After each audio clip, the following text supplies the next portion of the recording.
compartir.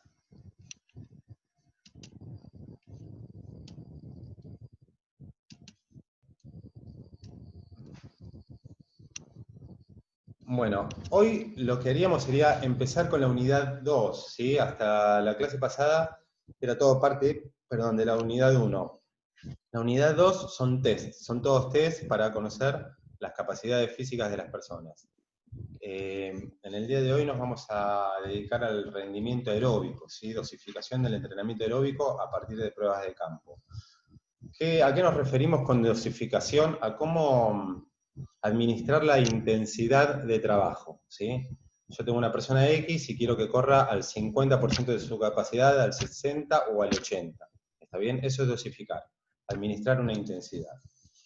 Y estos 4 puntitos son las herramientas que nosotros vamos a estar trabajando como para que ustedes puedan dosificar esa intensidad, además de conocer el consumo máximo de oxígeno. Bien. Bueno, antes que nada hacemos una intro con esto. Test de laboratorio versus test de campo, que es un poquito lo que estuvimos hablando de recién, y test directos versus test indirectos.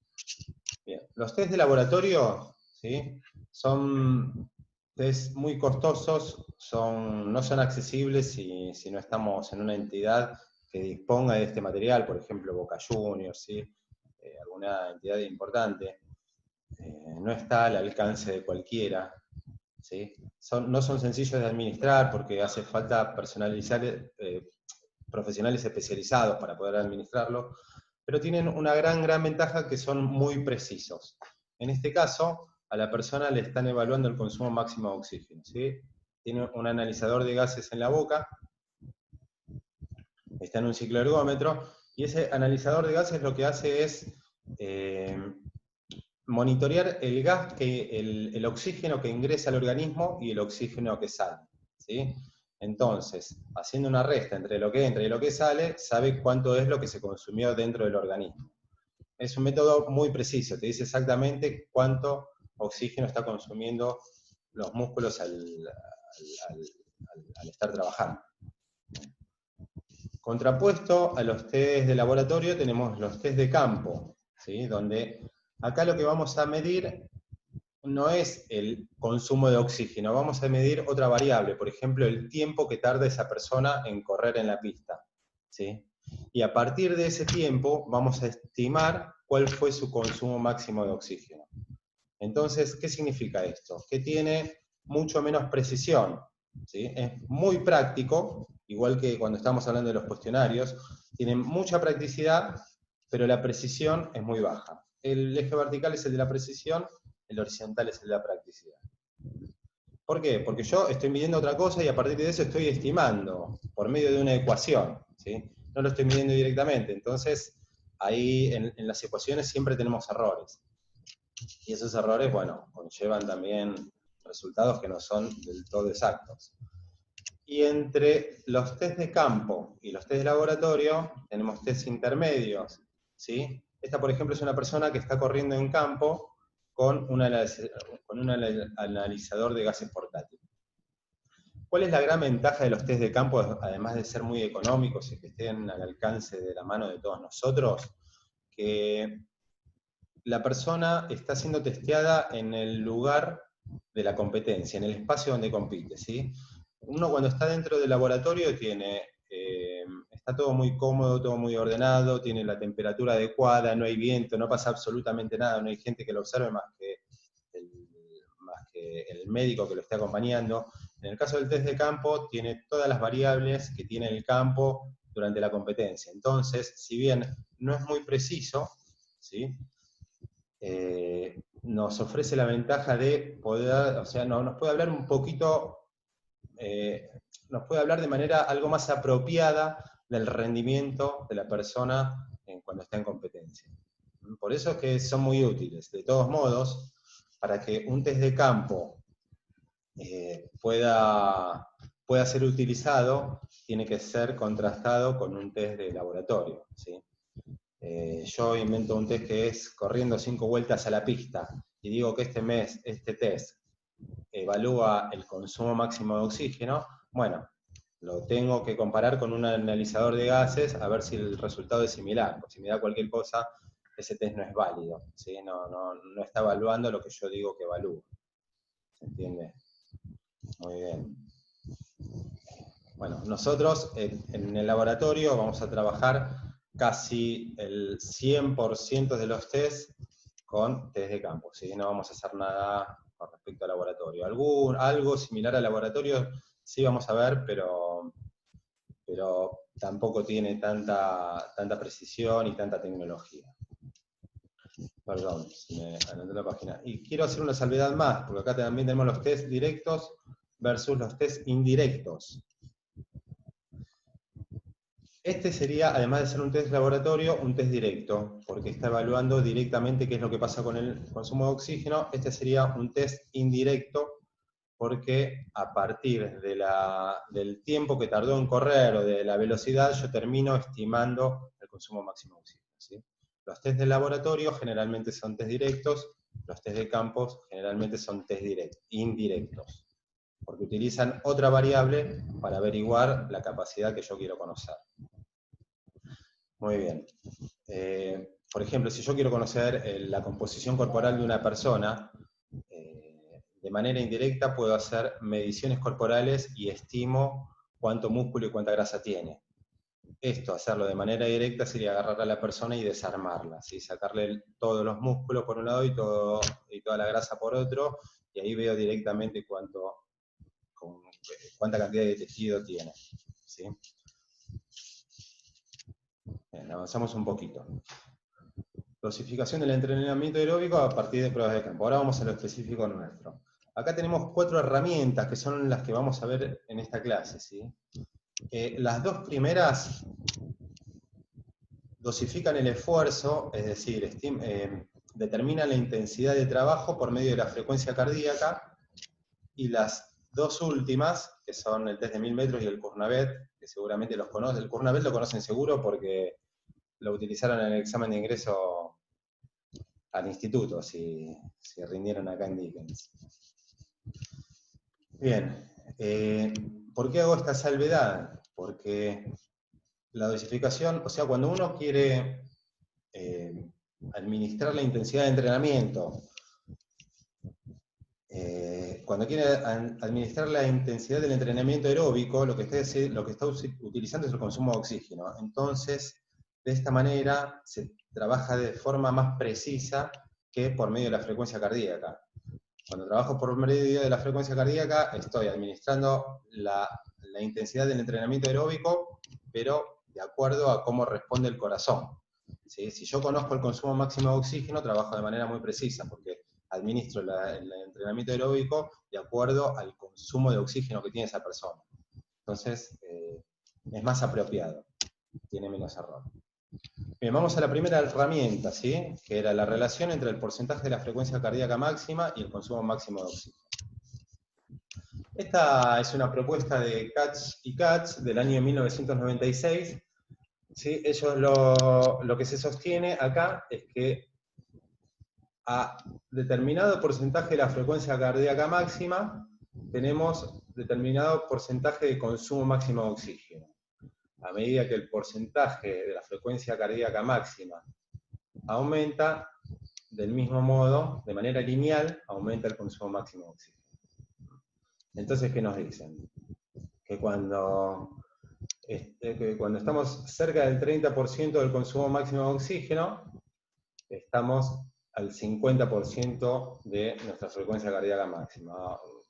Bien, y así todos los ejemplos. Cuando estamos al 90% de la frecuencia cardíaca máxima, estamos al 83% del consumo máximo de oxígeno.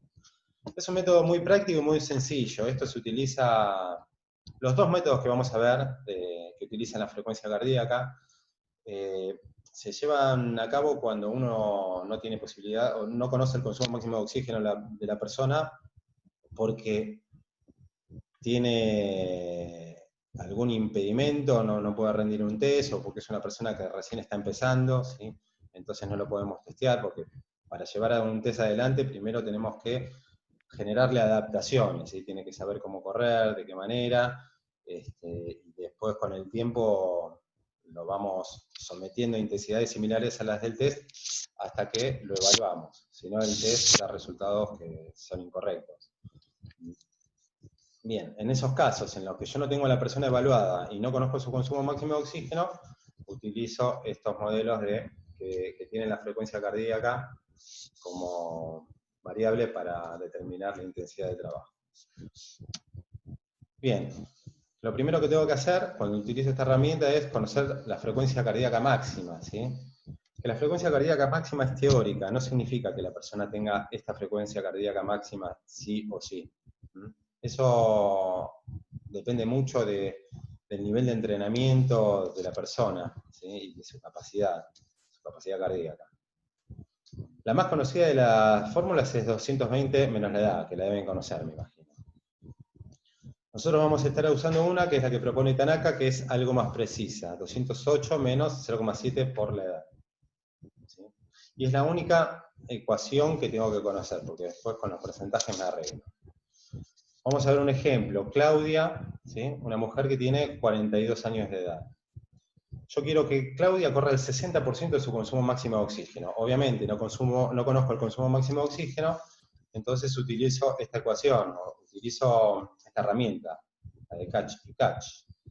¿Qué hago? Primero averiguo cuál es su frecuencia cardíaca máxima.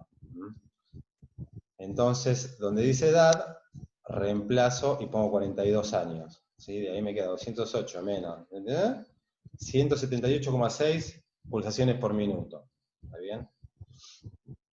Bien. Hasta ahí sé cuál es su frecuencia cardíaca máxima. Ahora quiero saber en qué porcentaje de frecuencia cardíaca tiene que estar para correr al 60% de su consumo máximo de oxígeno. Yo le quiero brindar una intensidad del 60%. Bueno, ¿cómo sé que va a estar corriendo al 60%? Bien, vamos a averiguar al 70% qué frecuencia cardíaca debería tener. Y esto lo hacemos por regla de 3. Si 100% es 178,6 pulsaciones por minuto, 70% hacemos 70 por 178,6 dividido 100. ¿Sí? Regla de 3 simple. Un método por ahí más fácil es, en vez de hacer la regla de 3, hacer 178,6 por 0,7. Y acá estoy averiguando el 70%. ¿Está bien? Entonces, ¿qué obtengo? Que cuando ella esté a 125 pulsaciones por minuto, va a estar corriendo al 60% de su consumo máximo de oxígeno. Esto, por ahí fue muy rápido y no lo aclaré, disculpen, ¿sí? Nosotros queremos que se desplace a una intensidad del 60%, estaría más o menos acá, 56%. Y eso se corresponde con el 70% de la frecuencia cardíaca. Por eso es que acá averiguamos el 70% de la frecuencia cardíaca. Si alguien no entiende algo, por favor, pregúnteme. ¿Está bien? Entonces, sí. En un test de campo abierto, ¿cómo se controlan las pulsaciones por minuto? O sea, da la vuelta y le tomamos el pulso o con un aparato, ¿cómo se hace? Claro, mira, si la persona tiene un Garmin, ¿conocen los relojes Garmin? Sí, Bueno, pero yo tengo, pero hay veces, viste, que va dependiendo de cómo va, pues a veces si está transpirada la muñeca no toma las pulsaciones bien, viste. sí, a veces no son tan precisos. También está la marca Polar. A mí, yo Garmin no lo usé mucho, Polar lo usé mucho y me dio muy buen resultado. Eso es muy piola porque la persona se lo puede monitorear ella misma en el momento, entonces regula de esa manera. De todos modos, tengan en cuenta que correr a 125 pulsaciones por minuto clavadas es muy difícil, entonces en estos casos lo que hacen es esto, establecer un rango de 120 a 130. Entonces van a estar en la intensidad que están buscando, un poco más, un poco menos, pero van a estar dentro de los valores que necesitan. ¿Está bien? Perfecto. Bueno. Y si no, perdóname, no terminé de responderte. Y si no, la otra sí, es cuando no hay aparatología que te ayude, sí, es ir midiendo la frecuencia cardíaca y ajustando en cada pasada. Sí, otra manera no tenés. Está el cinturón también que va en el pecho que te monitorea las pulsaciones, no sé, no me acuerdo cómo se llama. Creo Sí, que es de Polar también. claro, perdón, sí, yo no aclaré, supuse, o sea, lo di por entendido, es un error mío. Sí, eso es un Polar. El Polar es una vincha que uno se le pone en el pecho y que está acompañada por un reloj. Entonces, la vincha lo que hace es registrar la frecuencia cardíaca e inalámbricamente se lo transmite al reloj, que es el que te lo va mostrando. Igual, yo, bueno, hablo de Polar porque fue el primero, fue innovador en esto, pero Casio, muchas marcas están haciendo esto. Incluso con aplicaciones de celulares tengo entendido que también, si conseguís una vincha que la puedas aparear con el celular, hay aplicaciones que... Sí, en Xiaomi te venden una que es la Mi Band, que la asociás la aplicación y ya ahí te salta todo. Ajá. Pero es parecido al reloj Garmin. Claro, debe ser algo similar, porque Garmin además te indica velocidad, tiene varias funciones, y una aplicación tiene la capacidad de hacer eso. Tiene también lo del volumen de oxígeno, que eso tampoco no sé bien cómo lo capta, porque si no, no te toma una máscara o algo, lo medirá en base a la frecuencia cardíaca. Sí, seguramente lo hace, debe estar haciendo algo similar a esta herramienta, que de acuerdo al porcentaje de frecuencia cardíaca, te tira un determinado consumo de oxígeno. Claro, sí. Pero bueno, ustedes tengan en cuenta que por esta herramienta, a ver, acá para cualquier persona, el 70% de su frecuencia cardíaca máxima sería el 60% de consumo máximo de oxígeno, pero ustedes pueden tener una persona que nunca hizo nada en toda su vida y una persona que entrenó toda su vida. Entonces, en estos ejemplos que acabo de dar, que son muy dispares, un sedentario y una persona muy entrenada, esto no va a funcionar de esta manera, ¿sí? Porque la persona que esté entrenada va a tener un corazón mucho más fuerte, un corazón que bombee mucho mejor, que eyecte mayor cantidad de sangre, incluso que va a estar facilitado enzimáticamente para consumir oxígeno. Entonces esta regla ya no se cumple, y esta es la gran desventaja de este método, que nos pone a todos como si funcionásemos de la misma manera. Somos todos iguales para este método. Todos al 60% de la frecuencia cardíaca, vamos a estar al 42% del consumo máximo de oxígeno, ¿sí? Y eso en la realidad no es así. Este segundo método justamente salva la desventaja del primer método, ¿sí? ¿Por qué? Porque tiene en cuenta también la frecuencia cardíaca de reposo, y la frecuencia cardíaca de reposo es un buen indicador del estado de entrenamiento de la persona. Un corazón con una frecuencia cardíaca más lenta, un corazón obviamente sano, cuando tiene la frecuencia cardíaca más lenta es porque está más entrenado, ¿sí? Tiene más capacidad ese corazón. Necesita bombear menos para irrigar al organismo. Bien, entonces vamos al segundo método, que es la frecuencia cardíaca de trabajo. Este es un método de la década del 70, que lo presentó Carbonen y hoy en día se sigue utilizando, ¿sí? Tiene la desventaja de que sigue manejándose con la frecuencia cardíaca, pero por sobre el anterior, repito, tiene la ventaja de que tiene en consideración el estado cardíaco de la persona, ¿no? Y esto por medio de la frecuencia de reposo. Bueno, la frecuencia cardíaca calculada acompaña el porcentaje de consumo máximo de oxígeno. Esta es una característica de este método, ¿no es cierto? Que, bueno, igual que el otro, la frecuencia cardíaca está acompañando siempre el consumo máximo al consumo de oxígeno de manera lineal. Y la segunda particularidad es la que acabamos de decir. La frecuencia cardíaca de reposo es indicador aceptable del nivel de entrenamiento. Bien, esta es la ecuación del método. Frecuencia cardíaca de trabajo, siempre utilicen las unidades de medida, ¿sí? Cuando hagan cálculos. Bueno, las variables que usa son la frecuencia cardíaca de reposo, la intensidad y la frecuencia cardíaca máxima. Sí, es muy sencillo. La mejor manera de medir la frecuencia cardíaca de reposo es cuando la persona se despierta antes de levantarse de la cama, ¿sí? En el momento que se despierta, medirse ahí la frecuencia cardíaca.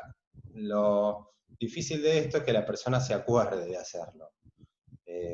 Pues les va a pasar 500 veces, ¿sí? ¿La pudiste medir? No, ¿la pudiste medir? No. Bueno, si no hay manera, Lo ideal es hacerlo estando en reposo, sentado o acostado, después de un par de minutos, ahí volvemos a medir la frecuencia, ahí medimos la frecuencia cardíaca, ahí la tomamos como frecuencia cardíaca de reposo. Bueno, volvemos con Claudia, que tenía 42 años. Ahora Claudia quiere correr al 75% de su consumo máximo de oxígeno. Bueno, tenemos el dato de la frecuencia cardíaca máxima, ¿sí? Que lo habíamos averiguado, y el dato de la frecuencia cardíaca de reposo, que es 64 pulsaciones por minuto, porque se me ocurrió a mí así con el ejemplo.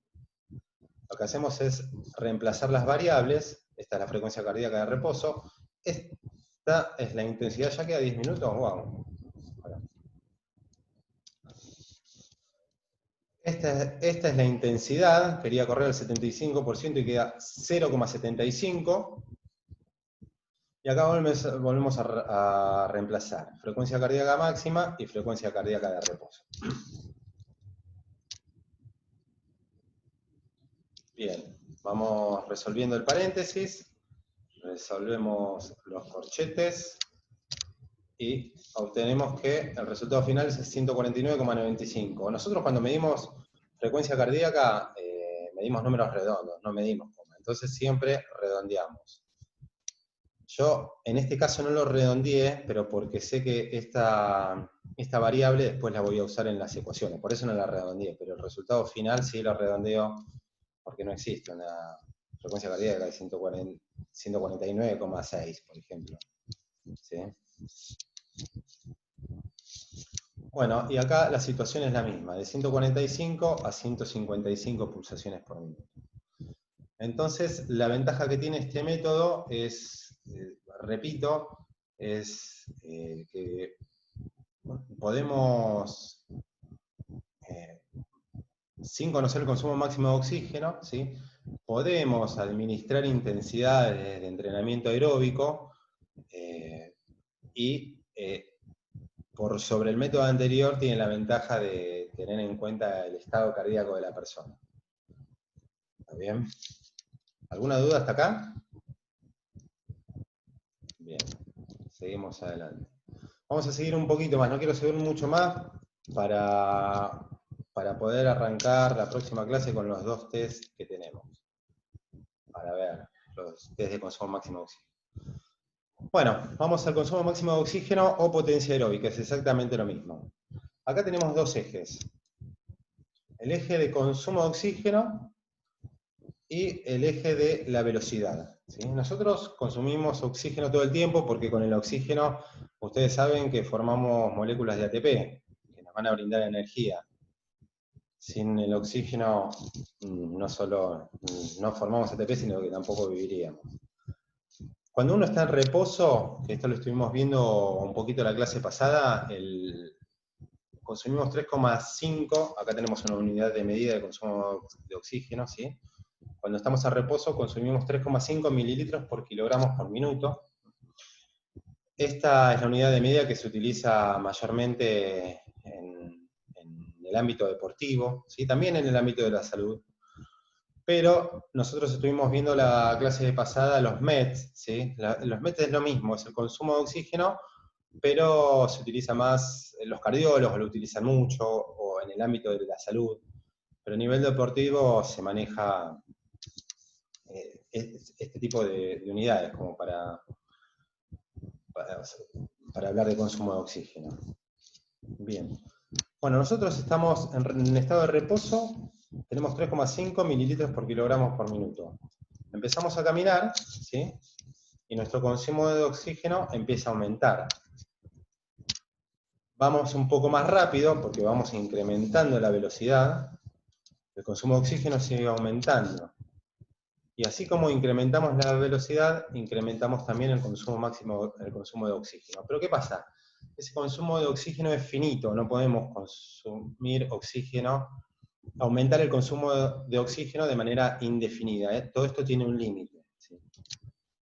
Ese límite es el que nosotros conocemos como consumo máximo de oxígeno. Cada uno tiene su límite, esto es individual, es genético.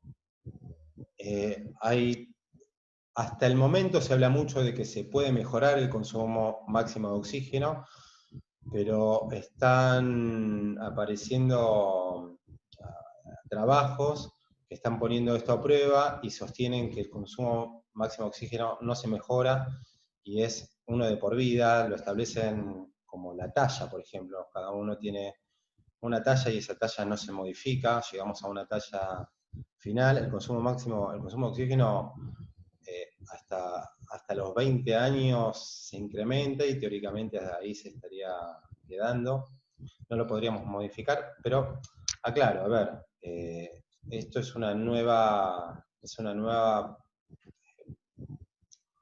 teoría, un nuevo pensamiento, ¿sí? Hasta el momento siempre se sostuvo que el consumo de oxígeno se puede incrementar, se lo puede trabajar y se lo puede aumentar.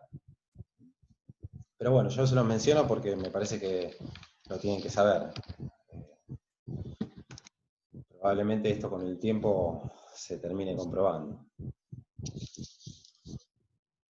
Bien, esta persona, en este caso, encontró acá su meseta, ¿sí?, que equivale a 55 mililitros por kilogramo por minuto. Muy bien. ¿Qué significa VO2 max? La V significa volumen máximo de oxígeno. ¿Y qué es? Es la máxima cantidad de oxígeno que un organismo estimulado es capaz de incorporar del ambiente, trasladarlo hasta las células y allí utilizarlo por unidad de tiempo. ¿Qué significa esto? Que es todo el oxígeno que nosotros, al estar estimulados significa al estar corriendo, al estar haciendo actividad intensa o actividad máxima, es todo el oxígeno que podemos utilizar. Yo les hago una pregunta, a ver qué piensan ustedes. Acá nosotros fuimos aumentando la velocidad y acá alcanzamos la meseta. ¿Podríamos haber corrido más rápido? ¿O esta es nuestra velocidad máxima? ¿Alguno se anima a No, opinar? profe, en realidad podrías correr más rápido, pero dejaría de ser tanto consumo de oxígeno porque no llegarías a incorporarlo a otra velocidad más alta, no llegás a incorporarlo. Es verdad, muy bien. Yo puedo correr más rápido, no es que acá no puedo, acá se terminó mi velocidad, esta no es mi velocidad máxima, ¿sí? Pero ¿qué pasa? Si yo corro más rápido, voy a estar obteniendo energía principalmente de sistemas anaeróbicos. De acá hacia la izquierda, todo esto en todo este sector está trabajando el sistema aeróbico.